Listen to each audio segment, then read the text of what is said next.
오늘의 말씀은 누가복음 15장 1절에서 3절입니다. 누가복음 15장 1절에서 3절.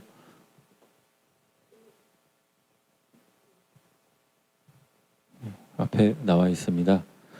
모든 세리와 죄인들이 말씀을 들으러 가까이 나아오니 바리새인과 서기관들이 수군거려 이르되 이 사람이 죄인을 영접하고 음식을 같이 먹는다 하더라. 예수께서 그들에게 비유로 이르시되 이 다음 그 말씀은 이제 11절에서 쭉 나아가는데요. 제가 봉독하도록 하겠습니다. 또 이르시되 어떤 사람이 두 아들이 있는데 예수님께서 말씀하시는 거죠. 그 둘째가 아버지에게 말하되 아버지여 재산 중에서 내게 돌아올 분깃을 내게 주소서 하는지라. 아버지가 그 살림을 각각 나눠 주었더니 그 후 며칠이 안 되어 둘째 아들이 재물을 다 모아 가지고 먼 나라에 가 거기서 허랑방탕하여 그 재산을 낭비하더니 다 없앤 후 그 나라에 크게 흉년이 들어 그가 비로소 궁핍한지라.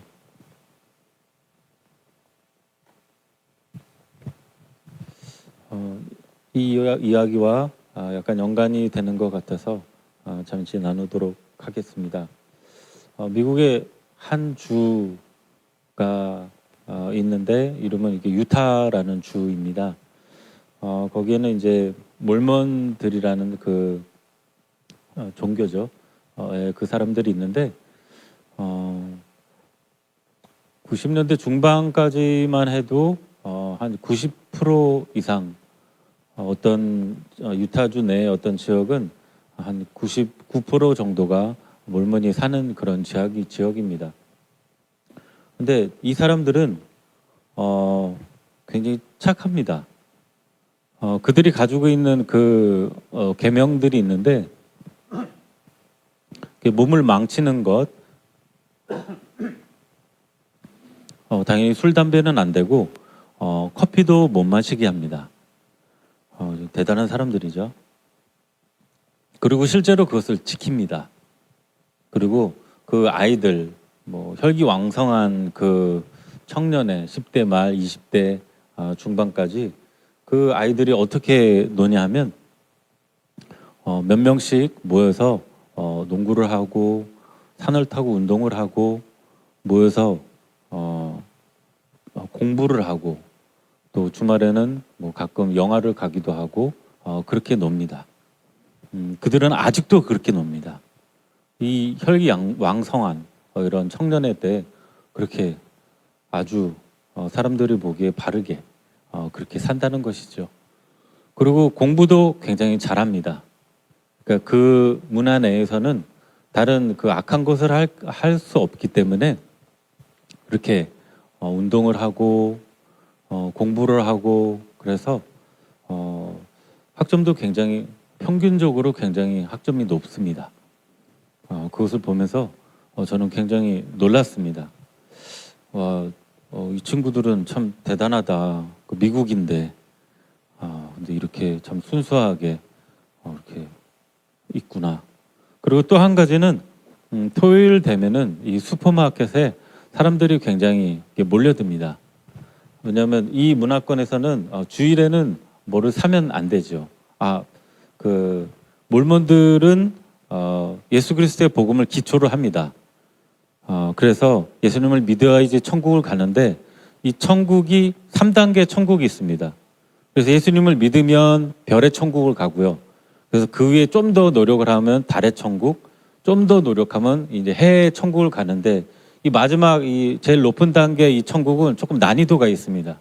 그래서 그냥 봉사가 아니라 아주 봉사를 많이 해야 되는데 기본적으로 이제 남자 같은 경우에는 이 선교를 갔다 와야 됩니다. 그 여기도 있죠. 그 의왕이도 어디 있던데 이렇게 까만색 이렇게 그 명찰 해갖고 2명씩 다니는 외국인들이 있죠. 그 사람들 이제 몰몬이죠. 이제 장로라고 하는데 이제 그 해외 천국을 가려면 이 선교를 꼭 갔다 와야 됩니다. 남자들은 짧으면 1년이고 2년인데 그들의 문화권에서는 남자들이 1년 가는 거는 별로 안 쳐줘요. 그리고 결혼도 그 1년 갔다 온 선교 1년 갔다 온 사람들하고는 약간 꺼리껴요. 왜냐면 2년을 다 잘 채워야지 그들이 원하는 그 결혼식장이 있어요. 그 템플이라고 그 몰몬 그 지 교회들이 있는데 그 중에 가장 높은 게 유타주 솔트레이크에 있는 그 성전 중에 가장 높은 등급의 그 성전이 있거든요. 거기서 이제 결혼을 할 수 있는 거예요. 그래서 꼭 한 2년 정도를 남자는 그 선교를 갔다 와야 되고 여자도 가는데 여자는 한 6개월서부터 이제 갔다 올 수 있더라고요. 그래서 이제 믿기만 하면 이제 별의 천국, 그다음 좀 열심히 하면 달의 천국, 그 다음에는 이제 해의 천국을 가는 거죠. 이제 기본 이제 아주 충성 봉사 헌신하면 이제 그렇게 해의 천국에 들어가는 거죠. 그래서 그들은 이제 그것을 이제 목표로 삼아 아주 열심히 노력을 하죠. 그런데 어느 순간 이제 뭐가 이제 잘못되기 시작하는 거죠. 이게 어렸을 때는 이제 문화가 이제 거기서 거기지만 이제 좀 외부로 나가게 되면 좀 쉽지 않게 되죠. 보호를 못 받는 그 문화에 이제 보호를 못 받는 그런 곳으로 가서 일을 하고 이제 삶을 살게 된다면 이제 가끔 이제 피치 못할 상황에 이제 죄를 짓게 되죠. 그냥 이제 그렇게 되면 이 사람들 굉장히 심각해져요. 절대 지으면 안 된다 그랬는데 이 죄를 짓게 되는 거죠. 그러다 보면 그게 만약에 그 본토에 알려지게 된다면 이 사람은 그 본토로 못 돌아가요. 그 유타주에 자기가 살던 그 지역으로 못 돌아가고 이제 아예 이제 다른 주로 이제 터전을 삼아 이사를 가게 되는 거죠. 이제 그런 케이스들을 많이 보았어요. 그런데 그럼에도 불구하고 이제 자기 원래 살던 그런 본토로 들어간 사람들은 그냥 이렇게 외톨이가 되는 거죠. 왜냐하면 이 율법주의적인 그러한 문화이기 때문에 아예 숨기거나 아예 이제 잘 이 율법을 지키거나 하는 거죠. 그 문화권에서 이제 잠깐 살아보면서 보았을 때 너무 안타까운 거죠. 원래 율법은 기능이 하나님 주신 그 말씀은 나중에 결국엔 지키게 되지만 못 지킴을 통해서 우리가 연약한 죄인임을 알고 하나님 앞에 십자가 앞에 나아가도록 그렇게 역할을 하는 것이 율법인데 이 율법주의 특별히 이 몰몬 이 경우는 전혀 알지 못하는 그래서 아직까지 묶여있는 그런 삶을 살고 있는 거죠. 하지만 겉으로는 많은 사람들이 성공을 하고 그리고 많은 아이들을 가지고 자기들끼리 이제 행복하게 사는 것처럼 이렇게 꾸며서 이렇게 살고 있는 거죠. 많은 안타까움이 들었고 이 이야기가 조금 연관이 있을 것 같아서 잠시 나눠보았습니다. 누가복음 15장 1절에서 3절 그리고 이후에 그 말씀은 예수님께서 사람들에게 나누실 때에 이 교차하는 이야기가 있습니다. 1절, 2절, 3절은 바리새인과 서기관, 그 다음에 죄인과 세리 이 두 부류가 나오죠. 그리고 11절 이하로는 또 두 부류의 자녀들이 나옵니다. 대체로 이 이야기를 읽을 때 다시 돌아온 둘째 아들 탕자에 대해서 집중을 하게 됩니다. 그러나 그것뿐이라면 진짜 메시지를 놓치게 되는 것입니다. 이 이야기에 나오는 인물은 3명이죠. 아버지와 아들, 그러니까 형과 동생. 예수님의 가르침에 들어가기 전에 저자가 쓴 글의 배경부터 봐야 합니다. 누가가 15장의 첫 두 구절에 밝혔듯이 두 부류의 사람들, 예수님의 말씀을 들으러 옵니다. 1절에 세리와 죄인들이 말씀을 들으러 가까이 나아오니 이렇게 말씀하십니다.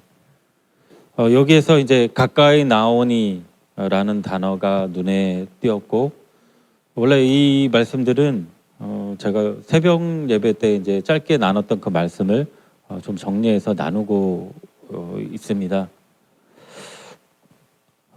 가까이 나오니 해서 이제 그때는 이제 담임 목사님께서 설교하실 때 여러분이 좀 더 가까이 나오시면 좋겠습니다라는 의도로 이제 딱 전하려 그랬는데 그 새벽에는 그때 한 의외로 한 세 분인가 계셨더라고요. 그래갖고 제가 어떻게 말을 못했었습니다. 그래서 이제 주일에 조금 더 설교 시간에 앞에 나와서 앉아 계시면 좋을 것 같습니다. 두 부류의 사람 15장 첫 두 구절에 세리와 죄인들이 나옵니다.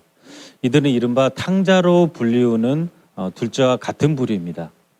그들은 성경적 도덕법이나 유대인들이 따르던 정결의식의 규율도 지키지 않았습니다. 이 동생처럼 바람직한 사회와 가정의 전통 윤리를 버리고 집을 나가서 화랑방탕했습니다. 이 같은 부류입니다. 이 두 번째 부류의 청중은 비유 속의 형, 곧 맏아들로 대변되는 바리새인과 서기관들입니다. 이들은 자라면서 배운 전통을 고수했고 성경을 공부하고 그대로 순종했습니다. 충실히 예배하고 꾸준히 기도했습니다. 누가는 두 부류가 예수님께 얼마나 다르게 반응했는지를 아주 간략하게 표현하고 있습니다. 15장 1절 나오니 이 단어는 현재 진행형 시제입니다. 그러니까 예수님의 말씀을 전하려고 하시면 어느 때인가 이 사람들이 나타나는 것입니다. 그리고 저쪽에 가서 말씀을 전할 때에도 이 사람들이 나타났습니다. 그런데 예수님은 그들을 맞이하였고 그들에게 복음을 전하셨습니다. 이게 별게 아닌 것 같은데 당시 그 종교 지도자들과 이 전통을 목숨처럼 고수하는 유대인들에게는 아주 뒤집어질 일이었습니다. 왜냐하면 예수님이 죄인들을 상대했기 때문입니다. 2절에 한마디로 압축했습니다. 이 사람이 죄인을 영접하고 음식을 같이 먹는다. 이쪽의 문화, 고대 근동의 문화에서는 같이 먹는다는 것은 상대를 용서하고 수용한다는 뜻입니다. 용서하고 받아들이고 친구로 삼는다 이런 뜻입니다. 그런데 당시 종교 지도자들과 유대인들에게 예수님의 행동은 굉장히 혐오할 만한 그런 행동이었습니다. 이 비유에서 예수님의 가르침은 누구를 향한 것이겠습니까? 두 번째 부류 바로 바리새인과 서기관입니다. 예수님은 그들의 태도로 인해 비유를 말씀하신 것입니다. 그렇다면 왜 많은 사람들이 세리와 죄인을 보고도 탕자는 보지만 종교 지도자들 그리고 유대인 그리고 탕자의 형은 보지 못했느냐 이겁니다. 저도 이거를 읽을 때 이 저자의 탁월한 그런 안목을 보게 됩니다. 탕자의 형, 우리가 말하는 십자가 복음에서 거짓 신앙 체계에 빠져 있는, 특별히 율법주의에 빠져 있는 이 사람이 바로 탕자의 형, 그리고 세리와 죄인입니다. 그리고 왜 이 사람들을 보지 못했느냐? 그 많은 사람들이 열심히 하고 눈에 띄지 않는 그런 죄를 짓지 않고 그리고 그 규율을 잘 지키면서 또 교회 내에서 종교 생활을 잘 하며 살아가는 사람들에 대해서 전혀 문제가 없다 이렇게 생각을 하고 있기 때문입니다. 물론 세리는 실질적으로 큰 죄를 짓는 사람입니다. 그리고 죄인을 죄인이라 부르고 혐오하는 것이 왜 문제가 있느냐 이렇게 당시 종교 지도자들과 바리새인들은 생각하였습니다. 그러기 때 예수님께서 말씀하시죠. 마태복음 7장 1절 비판을 받지 아니하려거든 비판하지 말라. 너희가 비판하는 그 비판으로 비판을 받을 것이요 너희가 헤아리는 그 헤아림으로 헤아림을 받을 것이니라. 어찌하여 형제의 눈 속에 있는 티를 보고 네 눈 속에 있는 들보는 깨닫지 못하느냐. 보라 내 속에 들보가 있는데 어찌하여 형제의 말하기를 내 눈 속에 있는 티를 빼라 하겠느냐. 외식하는 자여 먼저 내 눈 속에 들보를 빼어라. 그 후에야 밝히 보고 형제의 눈 속에서 티를 빼리라. 예수님의 이 두 비유는 두 아들 중 형의 영혼에 주목을 하시고 마음을 돌리라고 신신당부하십니다. 같은 죄인인데, 그런데 이전까지는 탕자에 대해서만 주목을 했고 탕자가 지은 그 죄에 대해서만 주목을 했다는 것입니다. 그런데 실상은 이 비유 안에서는 원래부터 탕자에 대한 당부, 또 형에 대한 당부가 있었다는 것입니다. 이 이야기는 제멋대로 사는 죄인인 탕자, 그리고 매사에 성경이 규정대로 행하는 종교적인 사람들을 위한 것입니다.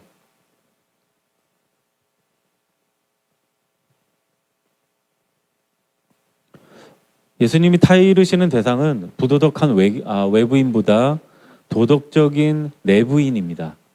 이들은 자신들이 애쓰고 힘쓰며 하나님을 위해 율법을 지키는 자로서 안심하고, 그리고 다른 사람들을 둘러봅니다.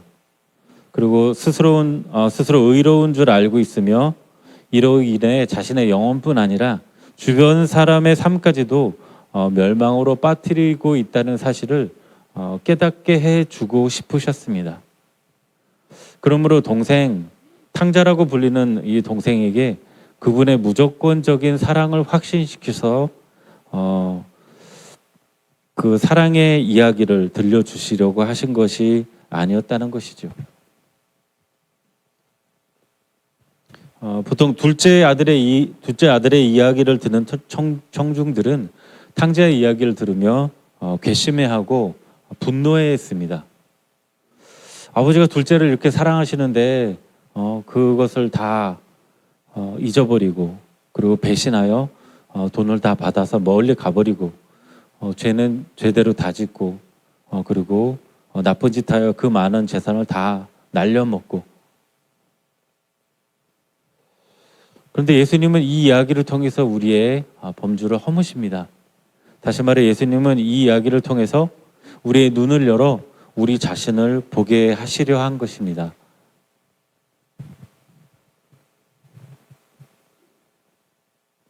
이 비유로 예수님은 사람들이 하나님과 죄, 구원에 대해서 하고 있는 생각들이 틀렸음을 지적하고 계십니다. 물론 동생도 죄인입니다.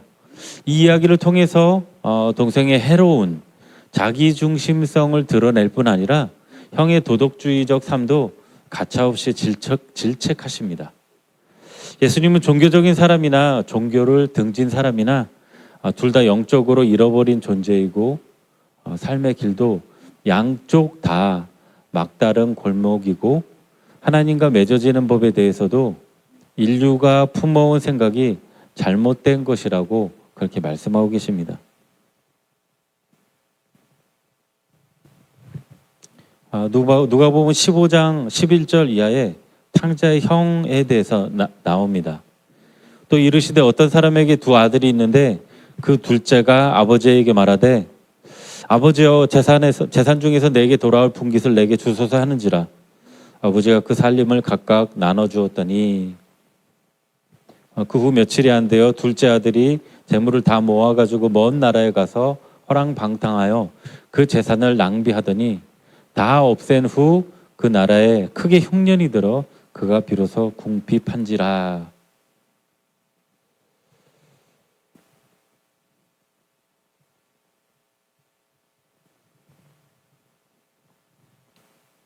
이 부분은 아직 둘째 아들에 대한 이야기입니다. 짧지만 충격적인 요청으로 1막이 시작됩니다. 이 둘째 아들이 아버지에게 요청을 하죠. 재산 중에 내게 돌아올 분깃을 주소서. 그때 당시에 양도 있었을 거고 가축도 있었을 것입니다. 하지만 적지 않은 경우에 땅이 있었죠. 그런데 이 땅을 자녀에게 물려줄 때는 죽을 때나 물려주는 것이었죠. 그런데 충격적이게도 둘째 아들은 이 부모가 돌아가시지 않았는데도 재산을 요청합니다. 그뿐만 아니라 더 충격적이게 이 아버지는 유산을 달라고 하는 이 말도 안 되는 요구에 응하게 됩니다. 근데 이 부분에 있어서 이 아버지가 가진 재산 중 이 땅은 그러니까 이 형에게 돌아갈 몫이 66%고 이 아들에게 돌아갈 몫이 33%입니다. 근데 땅을 그렇게 팔아야죠. 근데 그렇게 누가 뭐 66%, 33% 그렇게 사가지 않습니다. 이 아들이 원하는 것보다 더 많은 부분의 땅을 팔고 그리고 그 중에 30%, 33% 정도를 계산해서 이 둘째 아들에게 줘야 된다는 것이죠. 그러나 아버지에게는 굉장히 큰 고통이었습니다. 굉장히 번거로운 일이었고요. 당시 문화에 의하면 아버지의 반응, 이것이 아들의 요청보다 더 충격적이었다고 합니다. 당시 무조건적으로 부모는 존경을 받아야 됐고 특별히 가부장적인 그런 문화가 있었다고 합니다. 이런 말도 안 되는 둘째의 그런 요청에 당연히 비웃음을 주고 혼내고 쫓아내는 것이 상식이었지만 아버지는 혼내지도 않고 그 살림을 나눠 주었다고 합니다. 그 살림을 나눠 주었다고 할 때 단어 그 살림은 헬라어로 비오스, 생명이라는 뜻이라고 합니다. 그러니까 당시 아들에게 재산을 주려면 자기 땅의 상당 부분을 팔아야 됐고 땅은 그 자신, 그 사람의 정체성과 지역 사회 내의 지위가 잘려나가는 것으로 이해해야 했다고 합니다. 결국 둘째 아들은 아버지의 목숨을 찢어달라고 한 것입니다. 당시 예수님이 하신 이 이야기를 들었던 사람들은 대부분 아예 이런 식의 이야기를 들어본 적도 없고 이런 결론을 들어본 적도 없었을 것입니다. 그리고 또한 우리는 사랑과 정성을 거부당하면 화가 나서 복수를 합니다. 그런데 이 아버지는 아들에 대해서 혼을 내기지도 않고 복수를 하지도 않고 사랑하며 그저 괴로움을 가지고 견디며 아들을 기다립니다. 아들이 스스로 돌이켜 아버지께 돌아가려고 계획을 짭니다. 당시 문화에서 이렇게 문제를 일으키고 나간 그 자녀는 그 마을에 돌아가지 못한다고 합니다. 문화적으로. 그리고 돌아오게 됐을 때 이 동네 바깥에쯤 아니면 어떻게 이 동네에 들어왔을 때 많은 사람들이 모여서 욕하고 혼을 내고 이 동네에서 쫓아냈다고 합니다. 그 단어가 있다고 하더라고요. 그러니까 이 아들이 생각을 하죠. 나는 내가 지은 죄가 있고 이 친 사고가 있기 때문에 이 동네에 아예 들어가지 못하는 걸 아는데 어떻게 들어갈 것인가 이거죠. 이런 문화가 있기 때문에 이제 계속 생각을 하는 거죠. 들어가고 싶은데 못 들어가. 혼나고 쫓겨날 뿐이야. 그런데 이제 이렇게 생각을 하다 보니까 내가 종으로 돌아가야겠다. 그러면 이제 들어갈 수 있겠지 하면서 실행에 옮깁니다. 그나마 이렇게 노예처럼 종으로 들어가도 밥은 굶지 않을 것을 알았기에 실행합니다. 이 고대 중동의 문화는 한국의 옛 문화와 비슷했던 것 같습니다. 아버지 아니면 어른 이 부분에 대해서 기본적으로 무조건 존경해야 되고 그들은 존경받아 마땅했고 그리고 채통을 지키고 그리고 무게를 지킨다 그러죠. 그래서 이렇게 가볍게 움직이지 않고 어떤 그런 문화였던 것 같은데 그런데 이 아버지가 아들을 보자 어떻게 했죠? 당시에 문화를 깨고 기쁨과 권위를 잊은 채 아들을 향해 달려 나아갑니다. 그리고 그토록 기다리던 아들을 이제 보게 되었습니다. 그리고 그 권위와 기쁨을 유지해야 되는데 그 마음속에 있는 감정을 그대로 내어봅니다. 그리고 끌어안고 입을 맞추고 제일 좋은 옷을 가져오라고 합니다. 우리도 예전에 마찬가지였지만 집에서 가장 좋은 옷은 누구의 것이었죠? 아버지의 것이었죠.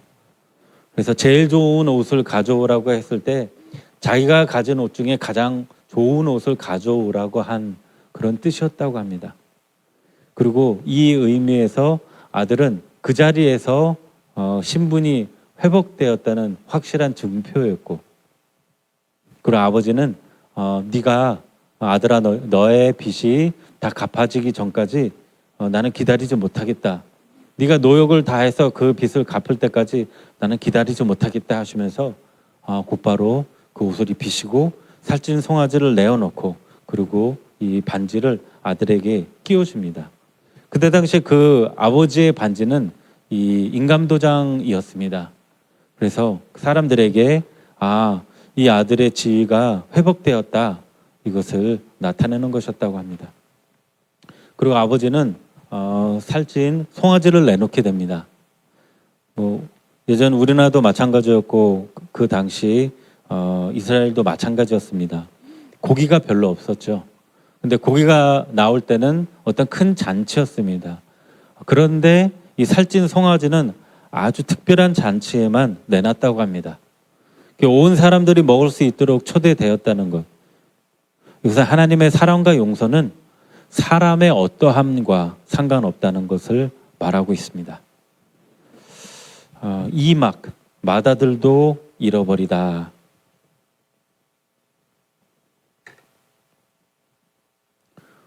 이 제목 그대로 맏아들도 역시 잃어버린 상태였다고 합니다. 이 둘째는 재산을 가지고 이 집을 떠났을 때 우리는 이 아들을 잃어버렸구나, 둘째를 잃어버렸구나 이렇게 생각을 했는데, 이 첫째 아들은 집에 있었음에도 불구하고 아주 열심히 노력하는 그런 상태였음에도 불구하고 이미 잃어버린 상태였다고 이렇게 저자는 말하고 있습니다. 형이 종들에게 돌아왔을 때 아버지가 신분을 회복시켜 주었다는 소식을 듣고 격분합니다. 그는 아버지가 베푼 공식적인 잔치에 들어가지 않습니다. 또 이 부분도 역시 문화를 알면 더 잘 이해가 되는 것 같습니다. 당시 보수적인 문화에서는 이 잔치의 주관자가 그 잔치의 그 중심에 있어야 됐으며 그 잔치를 떠나면 안 됐다고 합니다. 그리고 계속적으로 돌아다니면서 인사를 하고 이렇게 인사를 받고 잔치의 주체자이기 때문에 그래야 됐다고 합니다. 그런데 이 아버지는 이 자리를 떠나게 됩니다. 왜냐하면 이 동생에게 잔치를 베풀어 준다는 그 소식을 듣고 격분해서 이 첫째 아들은 이 아버지가 베푸는 잔치에 들어가지 않습니다. 멀찌감치 그 밖에서 머물면서 화를 내죠. 그런데 이 아버지는 이 첫째가 또 측은해서 첫째에게로 나아갑니다. 이 잔치 중심에 있어야 된 주관자가 잔치를 떠나서 다른 데로 간다는 것은 약간 치욕적인 그런 요소가 있다고 합니다. 그리고 이 잔치 주관자인 아버지의 첫째 아들도 당연히 이 잔치에 있어야 되는데 없다는 것이죠. 둘 다 없다는 것은 이 치욕적인 어떤 그러한 상황이라고 합니다. 그럼에도 불구하고 이 아버지는 이제는 첫째 아들을 찾아서 나아갑니다. 누가복음 15장 처음 부분에 나오는 세리와 죄인들은 둘째 아들 부류에 들어가고 서기관과 바리새인은 첫째 아들 부류에 들어갑니다. 이 때로 도덕적으로 순응한 사람들은 제멋대로 구는 부도덕한 사람들이 세상의 문제다. 해답은 우리가 말씀을 잘 지키고 그 법을 잘 지키고 열심히 성실하게 노력해야 된다. 그것이 우리가 나아갈 방향이고 우리에게 미래가 있다. 또 우리에게 그렇게 행하는 우리에게 진리가 있다. 이렇게 완고하게 말하는 사람들이 있습니다. 해답은 이렇게 열심히 성실하게 문제를 일으키지 않고 노력하는 이런 사람이더라, 이렇게 얘기합니다. 많은 사람들이 기질상 이 둘 중 한 곳으로 갑니다. 그렇죠? 이 세리와 죄인들을 대변하는 둘째 아들, 그 다음에 바리새인과 서기관들을 대변하는 이 맏아들, 이 기질상 이 둘 중에 한쪽으로 끌리게 마련입니다. 근데 예수님의 비유에 담긴 메시지는 양쪽 다 틀렸다는 것이죠. 방법은 다르나 마음은 같았다. 이렇게 말씀하고 계십니다. 첫째와 둘째는 같은 마음이었습니다.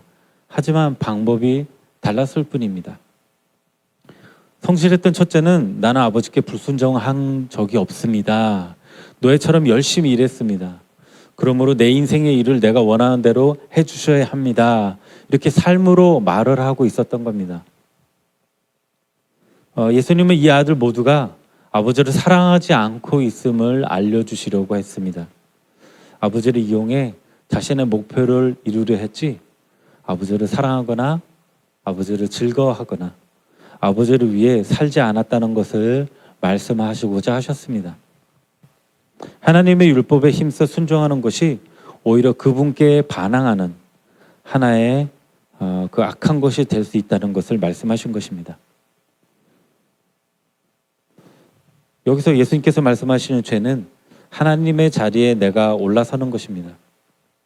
두 아들은 다 틀렸으나 둘 다 사랑하고 계십니다. 근데 예수님은 이런 말씀을 하실 수도 있으셨습니다. 자력 구원은 둘 다 틀렸지만 똑같이 위험한 것은 아니다. 다시요. 자력 구원은 둘 다 틀렸다. 하지만 둘 다 위험한 것은 아니다.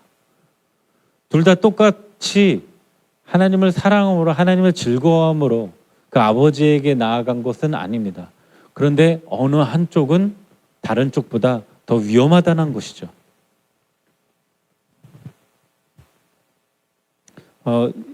저자는 여기서 이렇게 얘기합니다. 여기서 이 비유의 아이러니가 하나 더 드러난다.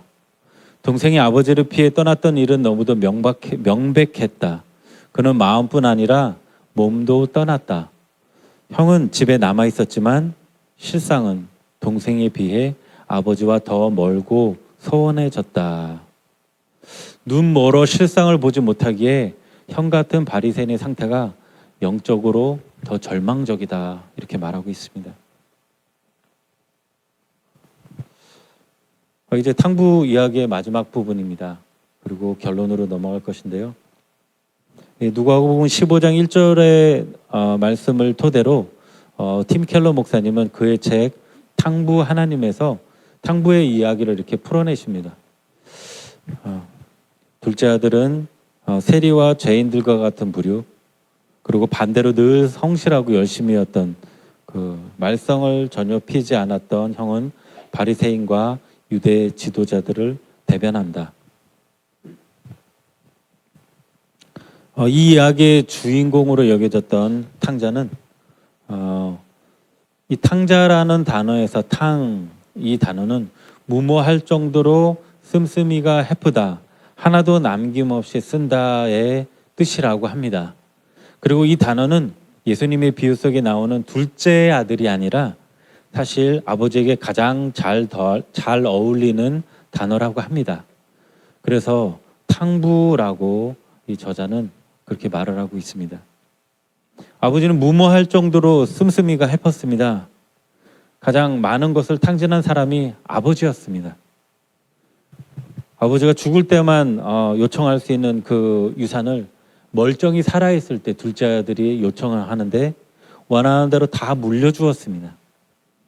탕자는 자신의 몫을 받았지만 아버지는 이를 위해 자신 땅에 많은 부분을 팔아야 했습니다.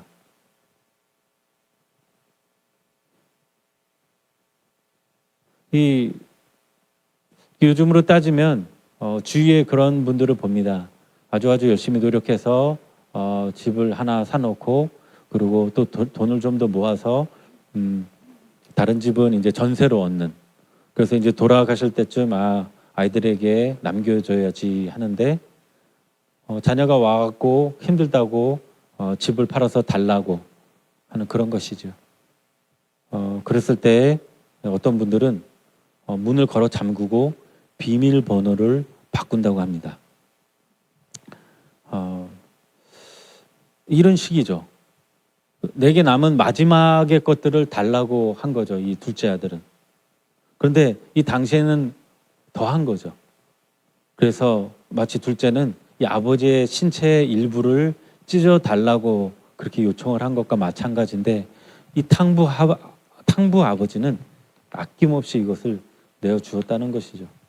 그리고 그 모든 재산을 탕진하고 돌아왔을 때 죄를 따지지 않고 용서하였습니다. 용서 정도가 아니라 맨발로 그 모든 체면과 그 문화를 다 깨트리고 달려 나아가서 아들을 끌어안는 것이죠. 그뿐만 아니라 자신의 가장 좋은 옷을 내어줍니다. 그리고 인감 도장으로 쓰는 반지까지도 끼워주는 거죠. 이 이야기에서 가장 해프게 썼던 사람이 바로 아버지, 바로 탕부입니다. 하나님께서는 그만큼 사랑하시는 거죠.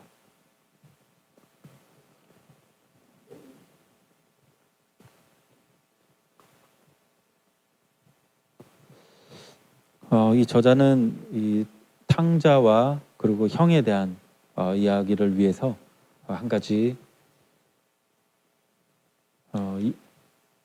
예를 더 듭니다. 피터 셰퍼의 희곡 아마데우스입니다. 여기에서 살리에리가 하나님께 벌이는 흥정 이것을 예로 듭니다. 그가 얘기합니다. 살리에리죠. 나는 소년이 생각할 수 있는 가장 오만한 기도를 몰래 올리곤 했다. 주여 저를 위대한 작곡가가 되게 하여 주시옵소서. 음악으로 주님을 찬미하고 영광 돌리겠습니다. 그리고 저도 칭송 받겠습니다. 온 세상에 유명해져서 죽은 후에도 저의 작품이 영원토록 기억되길 원합니다. 이를 위해서 제가 저의 순결을 드리고 저의 삶 전체를 드리겠습니다. 그리고 사람들을 계속적으로 최대한 돕겠습니다. 아멘. 이렇게 기도를 했다고 합니다. 그런데 실제적으로 살리에로는 그때 당시에 참 어려운 그런 순결을 지키고 그리고 많은 인기에도 불구하고 공부를 아주 열심히 하고 계속적으로 배우며 무상으로 사람들을 아주 열심히 도왔습니다.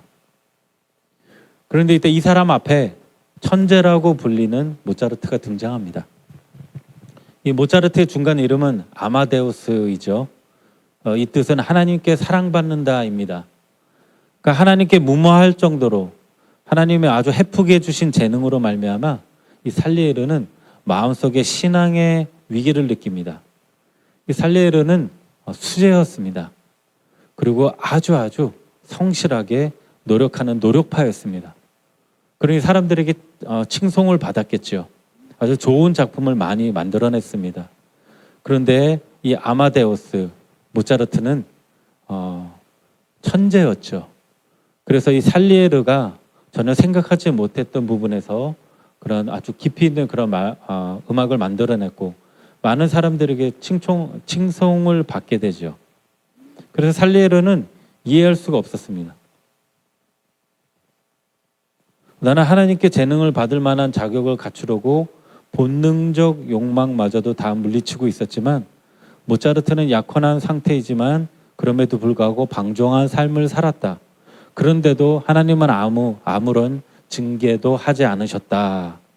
그리고 살리에르는 하나님께 이제 당신과 나는 서로 적입니다. 이렇게 말하였습니다. 그리고 모차르트를 무너뜨리려 했습니다. 이 이야기는 여기서 끝입니다. 하지만 성경에 나오는 비유의 아버지는 형에게 형이 그런 마음을 가지기 시작했을 때 그 동생에 대한 그런 원수가 가지는 그런 마음을 가지게 되었을 때 아버지는 나와서 그에게 손을 내미셨습니다. 저자가 아는 한 여자분도 탕자의 형의 자세와 같이 열심히 노력형으로 살았는데 병에 걸리자 절망했고 하나님께 따지게 되었습니다. 오랫동안 소랑에서 헤어나지 못했는데 결국 자기 내면에 탕자의 형과 같은 사고방식이 아주 뿌리 깊게 뻗쳐 있음을 알게 되고 그 알게 된 이후에 변화가 시작되었다고 합니다.